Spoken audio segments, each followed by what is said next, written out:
Sowell has studied and taught economics, intellectual history, and social policy at institutions that include Cornell, UCLA, and Amherst. Now a senior fellow at the Hoover Institution, Dr. Sowell has published more than a dozen books, including his newest volume, just published, Discrimination and Disparities. Tom Sowell, welcome. Thank you. Good to be here. First question, disparate impact.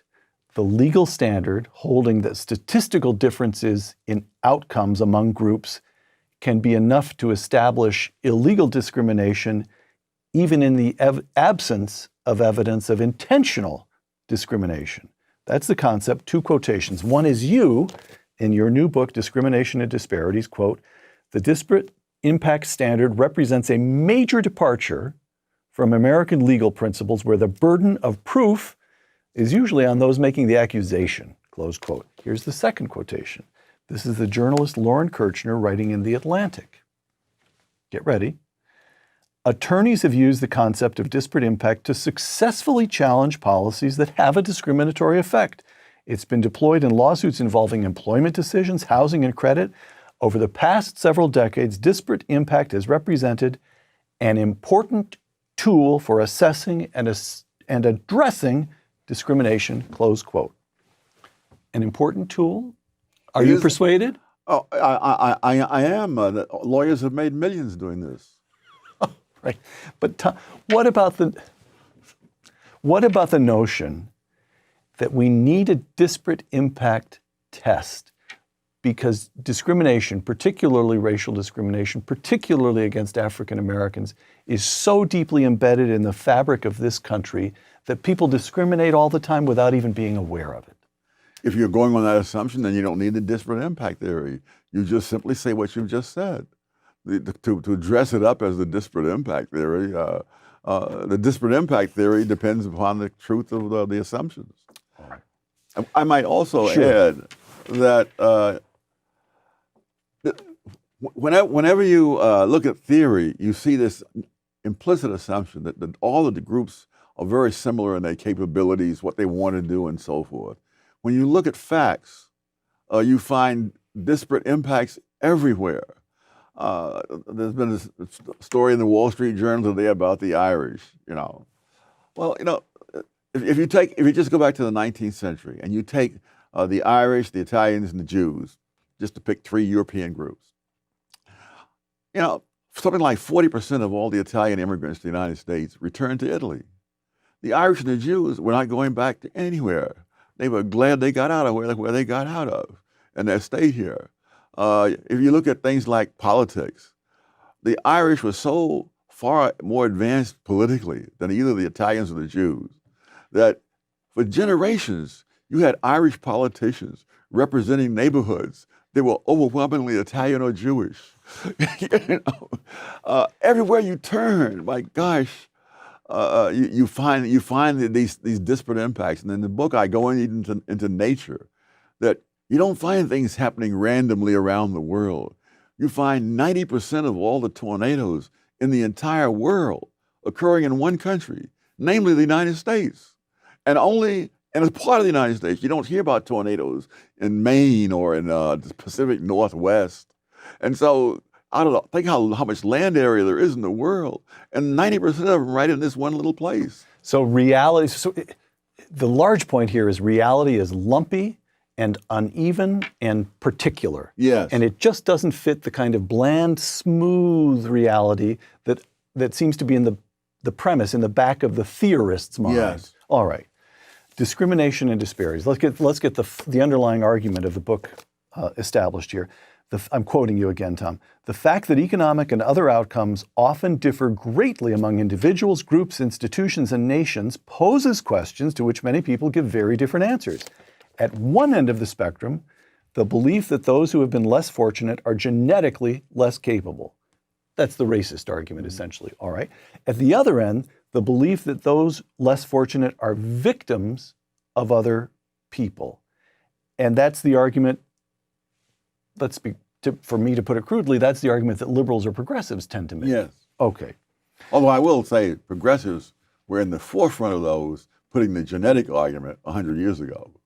Oh, so explain that. For example, Woodrow Wilson was a leader of the progressive movement. Yes. And one of the leading racists of, Yes. of the day. Oh, see, and many people looking back say, well, his racism was just an exception to his liberalism. No, that was what progressives were pushing that whole time, and not so much against blacks, because they just assumed that blacks couldn't do anything, but they were pushing it against immigrants from Eastern Europe and Southern Europe, and it was they who pushed the ideas that led to the great immigration restrictions of the 1920s.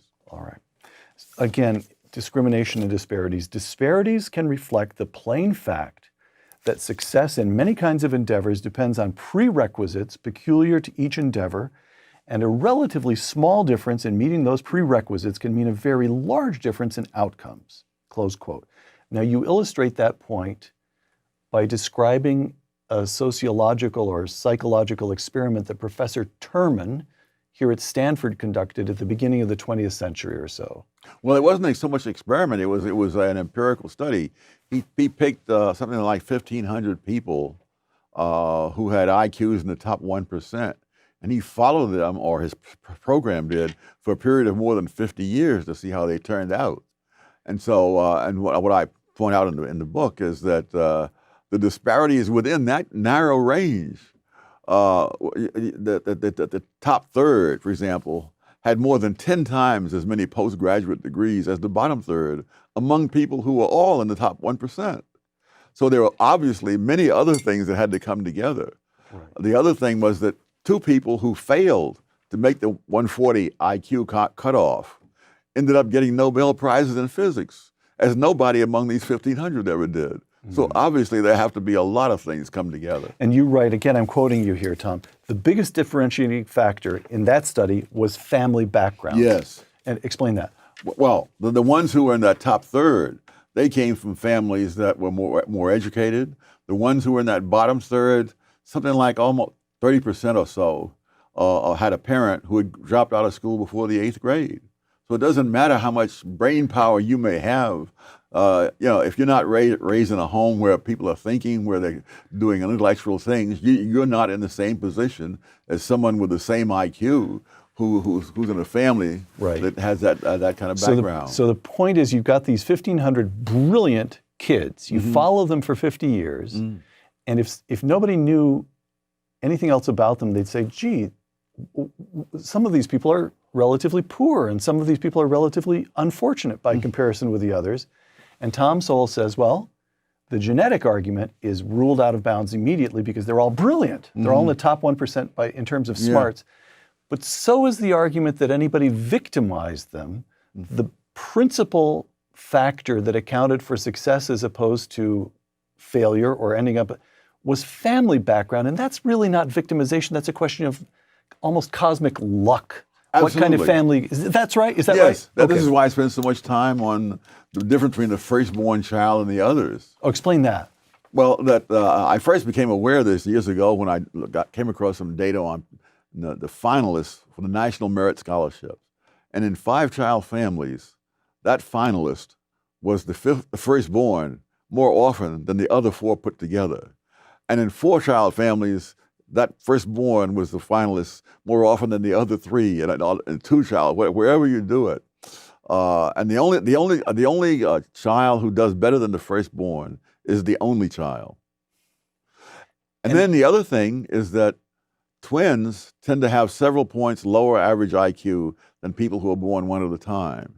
And so when you put all that together, it suggests that the amount of parental attention a child gets makes a huge difference in the future. I see. But again, you can't, the argument of victimization doesn't really apply there. That's more. Nor does genetics. Right. They're born to the same parents and raised under the same roof. Right. All right. The costs of discrimination. Again, the book, Discrimination and Disparities. Quote, too many observers reason as if intentions automatically translate directly into outcomes. And then you of all people go on to quote approvingly from Friedrich Engels, Karl Marx's co-author in the Communist Manifesto, and he has this phrase, what emerges, Engels makes the argument intentions don't matter as much as, quote, what emerges. Yes. You use that. So explain that. Well, what Engels says is that what each person wills is obstructed by everyone else. And what emerges is something that no one will. Right. And so you can't go from intentions to results. And as if to emphasize that, I later go into the question of South Africa under apartheid, so that we don't get it and bogged down in the question of how much racism there is and so forth, because it's unambiguous. Right. That state policy. Yes, it's state policy. It's the law. And yet there were industries in South Africa under apartheid where there were more blacks hired than whites in occupations where it was illegal to hire blacks at all. And that part of the problem that the people who were imposing apartheid had was that there's money to be made by hiring black workers. And so whatever the racial views of the employer, he's thinking about the money. Right. And so you get all these anomalies. And of course, my colleague and friend Walter Williams, when he did research in South Africa for 3 months, and he lived in an area that was set aside for whites only. So that even in the housing market, you had this kind of thing. And at least one area in South Africa, non-whites were a majority in one of the areas set aside for whites only. And again, it's the cost of the discrimination. And you get that with minimum wage arguments as well, that if you have a minimum wage, then that's set above where it would be in a free market. Then that means you're going to have more people applying because there's a higher wage, and there are going to be fewer people hired because of the higher wage. Right. And so you're going to have a chronic surplus of applicants. Right. Now, in a market where there's, say, a chronic surplus of qualified people of, say, 200, and there are 100 blacks, for example, who are qualified, then if the employer refuses to hire all 100 black qualified people, he still has 200 others he can call on, and that's it. It's cost him nothing. But if there's no minimum wage now, and there's no chronic surplus, every time he turns away a qualified black person, he has to have someone who's not black, who's also qualified, that he can hire. And he may not be able to find that person. At that price. Therefore, the price will have to go up. And so it's costing him. And if he doesn't raise the price, he's going to have to keep his customers waiting because he doesn't have enough people to do the job. Got it. So this question of the difference between intentions and what emerges, yes. A couple of illustrations from the American experience that you describe in the book. In the American South after the Civil War, whites employed a number of measures to keep down the earnings of black workers and sharecroppers, keep them poor. Yes. And yet you write, quote, black incomes in 1900 were almost half again higher than they had been in 1867 to 68, in other words, just after the Civil War, after African Americans received their freedom. This represented a rate of growth higher than that in the American economy as a whole. Yeah. Just freed slaves improved their material well-being faster than the rest of the nation, yes. in spite of laws intended to keep them down. How come?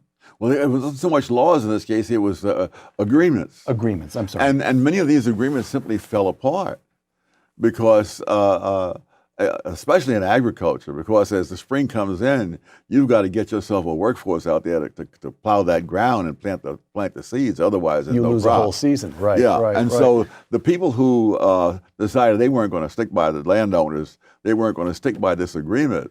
They got the first dibs on the black workers and sharecroppers, and the others had to take what was left over.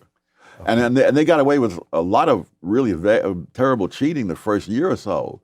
But of course, by experience, the guy who was cheated the first year knows that his cousin is getting paid more next door. You don't need to read about that. You don't need anything else. You go down where your cousin's working. Got it. Again, discrimination and disparities. 3 decades after the end of slavery, laws mandating racially segregated seating in municipal transit vehicles began to be passed in many Southern communities. This didn't happen immediately after the Civil War. It's toward the end of the 19th century. Municipal transit companies fought such laws. How come? Yeah, they may have had exactly the same racial views as the people who passed the law, but the people who passed the laws paid no price for it. The people who own the transit companies, the votes only whites could vote, but whites and blacks could both supply money. Right. And so the incentives were very different from the people who own transit companies than they were for politicians. Got it. One final example of this difference between intentions and what actually emerges, the reality on the ground.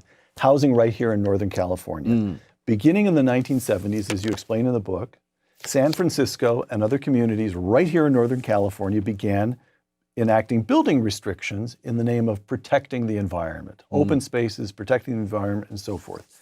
By 2005, the black population in San Francisco was reduced to less than half of what it had been in 1970, even though the total population of the city as a whole was growing. Close quote.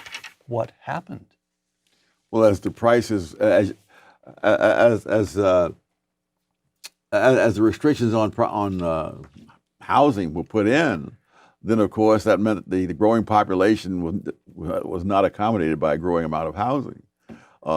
In Palo Alto, for example, the prices of housing almost quadrupled in one decade. And it was not because they were building luxury homes, because there was not a single new house built in Palo Alto during that decade.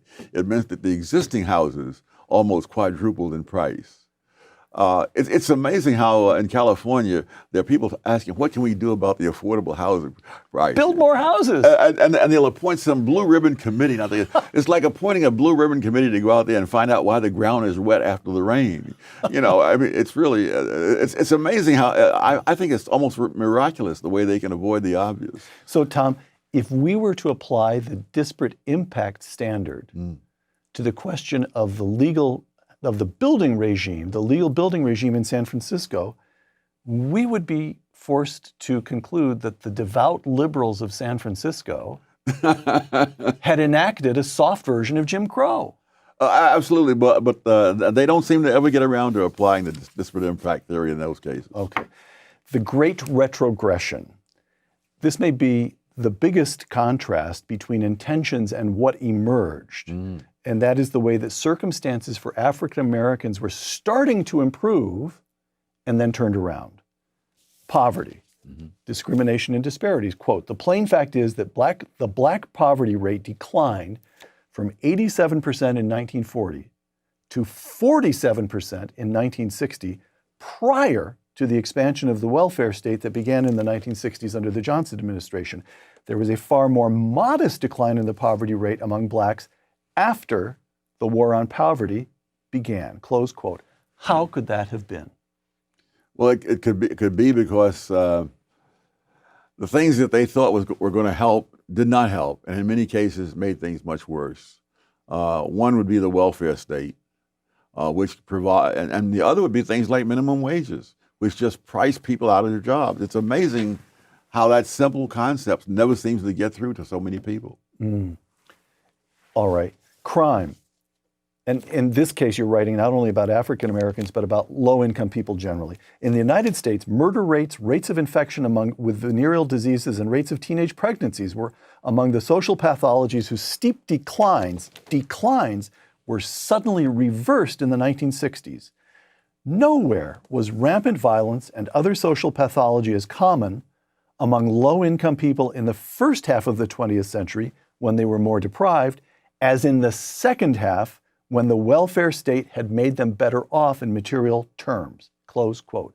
Again,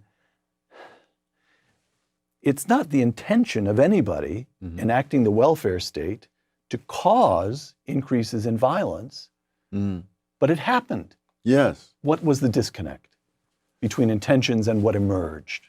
Oh heavens! They misdiagnosed the causes of things, and therefore they misdiagnosed the effect to expect. For example, in the case of venereal diseases, sex education was introduced on a mass basis in the 1960s, and when the arguments for doing it were, one, to reduce the level of venereal diseases and of teenage unwanted pregnancies.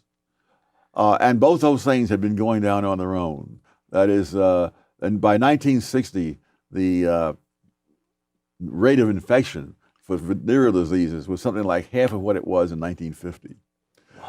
And then they bring in the sex education, and it turns around and shoots up. Among blacks, the homicide rates among black males declined by 18% in the 1940s, by 22% in the 1950s, and then skyrocketed in the 1960s, wiping out all that progress. And they had a different view of the world, and their view just did not meet the test of time. One more instance of this kind of retrogression, the family.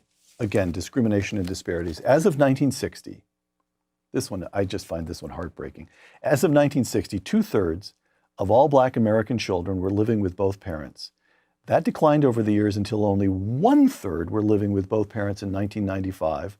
Among black families in poverty, 85% of the children had no father present, close quote. So it's not the legacy of slavery that destroys the African American family. It's the legacy of the welfare state. And by the way, we see illegitimacy rates rising among everybody. Yeah, and in other countries. And you know, the very same thing in England. And what's the mechanism? Why does the welfare state dissolve the family structure? For one thing, it makes it unnecessary for fathers to support their offspring. And in fact, it makes it counterproductive in many cases. A very poor man who might be able to support his family realizes his family will be better off without him. But on the other hand, someone who's strictly irresponsible, either the man or the woman or both, now pays no price for being irresponsible. The taxpayers pay the price. And actually the harm done to the taxpayers, which is serious, still is not comparable to the harm done to the families, especially the children. To the kids. Yeah. Moynihan was excoriated for pointing this out. 1965, the Moynihan Report. That's right, yes. The Moynihan Report. People that took this as a way of putting down blacks. What they don't understand was that, one, Moynihan was a scholar who knew that his own group, the Irish Americans, had that very same problem at the beginning of the 20th century. And more importantly, Moynihan's own father deserted the family when he was 10 years old. Oh, I didn't know that. He and his brother were out shining shoes in Times Square and Central Park to try to bring in a few pennies to help keep the house going.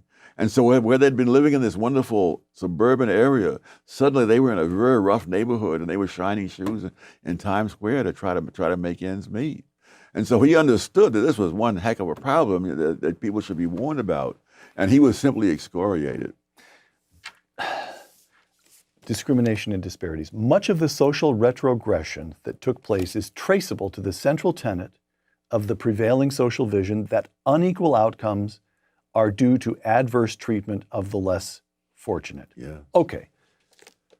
So grant that argument that they're not paying attention, they're not squaring up, attempting to square up intentions with what emerges. Yeah. But here's the bit that's still baffling to me. You mentioned the Moynihan Report, where his central finding was, again, the breaking down of the black family, and the out-of-wedlock birth rate then was 25%. Now it's over 70%. By the way, it's over 30% among whites now. Yes. That was more than 50 years ago. A half century of failing to try to align intentions with results? What is this willful? Why is it that we still have this prevailing social vision that seems not only not to ask what are the results, are our fine intentions actually achieving the ends we wish for, but almost refuses to look at the massive evidence to the contrary? It was counterproductive. So what's going on? Partly what's going on among professional politicians is that it can be the end of a whole career to admit that you were wrong. Imagine you're president and you send men into battle in a war and they get wiped out and you say, we really didn't have to fight that war. That is not something you're going to say. It's something you're not likely to say to yourself. There'll be 1,000 rationalizations, and the ability of the human mind to rationalize is just phenomenal. All right. Marx and the kids. The most spectacularly successful political doctrine in the 20th century was Marxism, based on the implicit presumption that differences in wealth were due to capitalists growing rich by keeping the workers poor through exploitation. Now, what was wrong with that assumption? Well, it sounded good like so many others, but again, And you speak as a former Marxist. You were a yes, Marxist. oh yes, You considered yourself a Marxist yes, for some years. Oh, during the McCarthy era, by the way. Tom Sowell always swimming against the stream. It simply was never put to any test. Now, the test I suggest is a simple one, but it is a test. And if it's true that the rich are rich because they're keeping the poor poor, then in a country with lots of billionaires, you should correspondingly have great amounts of poor people. But if you compare the actual data, there are more billionaires in the United States than in Africa and the Middle East put together. And yet the standard of living of the poor in the United States is higher than that of people in Africa and the Middle East. So by that simple standard, it just doesn't hold up. There are problems with the theory. A recent YouGov survey, the proportion of baby boomers, that's my group, who hold favorable views of communism is just 4%. The proportion of millennials, that's my kids and your grandkids, who hold favorable views of communism is 19%. Yes. Roughly 1 in 5 young Americans now holds a favorable view of communism. What do you do with that datum? Well, I think I get very pessimistic. More recently, during the election, all this enthusiasm for Bernie Sanders was taking place while people in Venezuela, under a socialist government, with lots of oil. A rich country, a rich in natural resources country. Rich in natural resources country was starving. They were breaking into grocery stores, desperate to get food. They're going into other countries to try to find something to eat. And the two things never came together. I mean, they saw socialism as an idea. Socialism has always been a wonderful sounding idea. It's only when you put it into practice that you discover that there are real problems. All right. Tom, when you were writing your column, every so often you would publish a column in which you described your column as random thoughts on the passing scene. Last segment here, let's do a few random thoughts on the passing scene, all right? Listen to this list. The Thomas Sowell Reader, 2011. Intellectuals and Race, 2013. A new edition of your classic work, Basic Economics, in 2014. Wealth, Poverty, and Politics, 2015. And now, 2018, Discrimination and Disparities. And do you know what I just did? I just listed the books you've published since turning 80. Tom, you haven't had anything to prove to anybody for at least 3 decades. What keeps you at it? Why do you work so hard? Well, I don't know. I'm happy you do, you understand, but why do you? Well, I don't work nearly as hard because I discontinued the column. I did that after spending some time in Yosemite with a couple of photo buddies, and I realized that in those 4 days we hadn't watched a single news program, we hadn't seen a single newspaper. I said, "This is the life." I don't need to be watching because most of the foolish things that are said on these programs were said 20 and 30 and 40 years ago, and refuted 20 and 30 and 40 years ago. By you, quite often. By me, but by many other people. I see this thing about women get only X% of what men get for doing the same job. And there are studies, including studies done by women who have the courage to do these studies, more so than men do, showing that no, as you hold various things constant, this whatever that percentage is begins to shrink and shrink, and in some cases reverse. That among academic men and women, in the study that I did 40 years ago now, if you took never married women in academia, they had a higher income than never married men. And the data from not only from my studies, but a number of other studies show that the real difference is between women who are married and who become mothers and everybody else. That and men who get married have higher incomes than men who have same education, age, and so forth, who don't get married.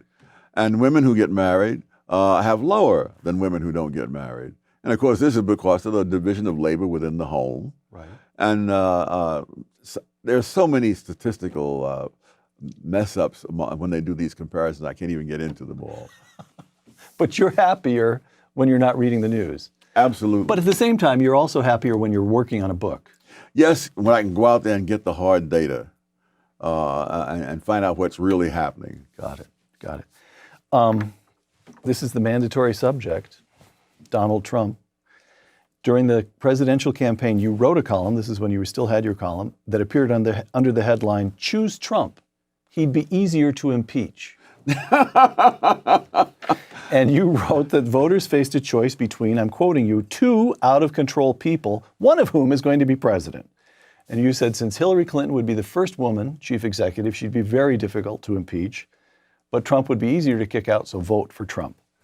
Now that he's been in office for a year, what do you make of him? Well, it's interesting. Oh, gosh. You know, let me say that just recently, Walter Williams sent me a video of Donald Trump in his mid-30s being interviewed. And so I've had to back off on one of the things I've said, which is that Trump is someone who has simply never grown up. He was very grown up in his mid-30s. Speaking of retrogression. And it's scary because how many people are more mature in their mid-30s than they are at age 70? All right. And given the trend line, how optimistic should we be about his becoming more grown up as time goes on? All right. All right. In terms of the people he's surrounded himself with, I think on the whole, they're a better bunch than either of the last two presidents had. So he has very good people. I think Jim Mattis as Secretary. Defense? Yeah, but other people are around him. And the question is he going to listen to them? All right. Let me play you a brief excerpt of Donald Trump himself. This is from the State of the Union address this past January. This will be my first time to hear it. Something I'm very proud of. African American unemployment stands at the lowest rate ever recorded.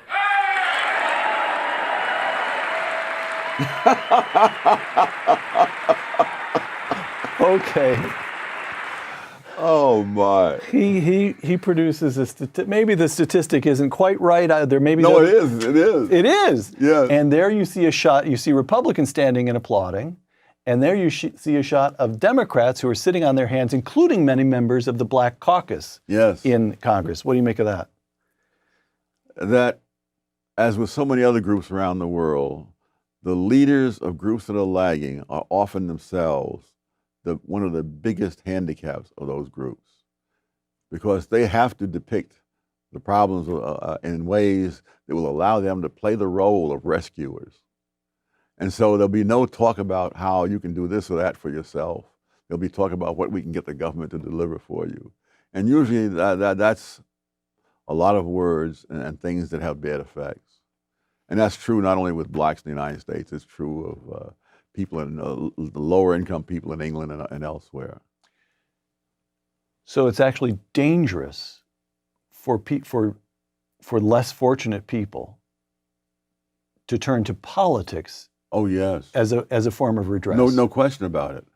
If you look at the United States or around the world, you think of spectacularly successful people, you can almost never name any prominent leader to whom that success can be attributed.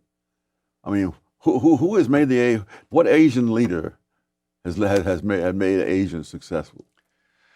Well, the answer would be Lee Kuan Yew of Singapore. Yes. Yeah. What do you do with that example? That's the outlier. Okay. All right. All right. But he didn't do that by championing their cause in Malaysia. He did it by taking charge of Singapore itself independently and creating free markets. That's right. But he never had to tell them that their problems were all caused by somebody else. And that's the first thing a, quote, leader has to do if he wants to remain a leader of some group that's lagging. I mean, you can look, I'm always amazed at countries that split apart, where the poorest part of the country is the part that wants to split apart. I mean, the Slovaks are the ones who they wanted to break away from Czechoslovakia. That's right. In Pakistan, it was the East Pakistanis who were poorer than the West Pakistanis who broke off to form Bangladesh. All of that helps the leaders. It does not help the people that they're leading. All right. So politics actually provides perverse incentives. Yes. Particularly for the less fortunate. Yes, absolutely. All right. Tom, reparations. We began by talking about disparate impact, the idea that discrimination is so deeply embedded in the American experience that it can take place even in the absence of an intention to discriminate. So this argument, which is that there's some basic flaw or sin that's still with us, comes up in the case for reparations. Longish quotation, but it sets something up. But from Ta-Nehisi Coates in an article in The Atlantic entitled "The Case for Reparations." White supremacy is not merely the work of hot-headed demagogues, but a force so fundamental to America that it is difficult to imagine the country without it.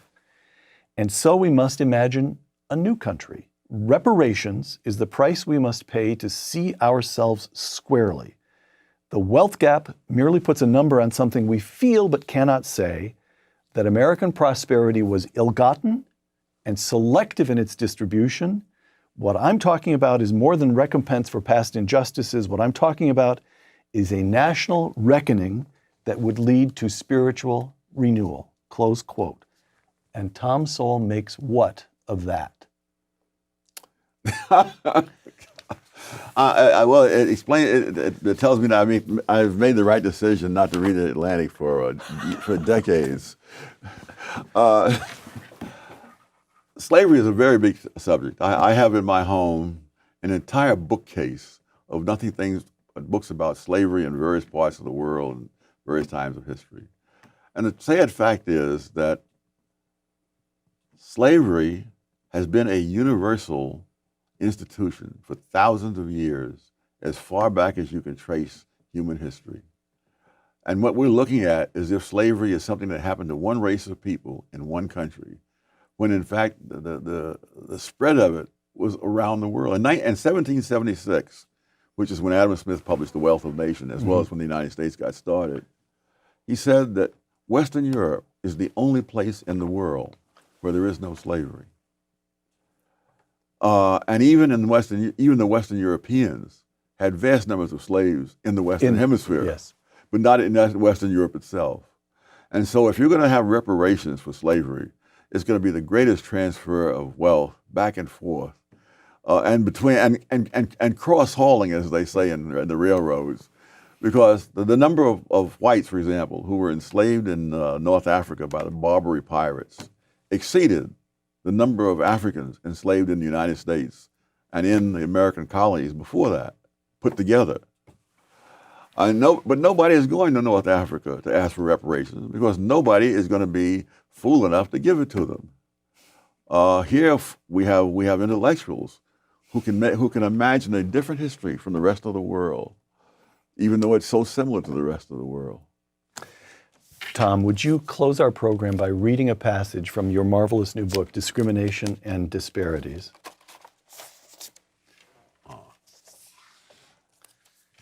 It's about people who want to redress the past.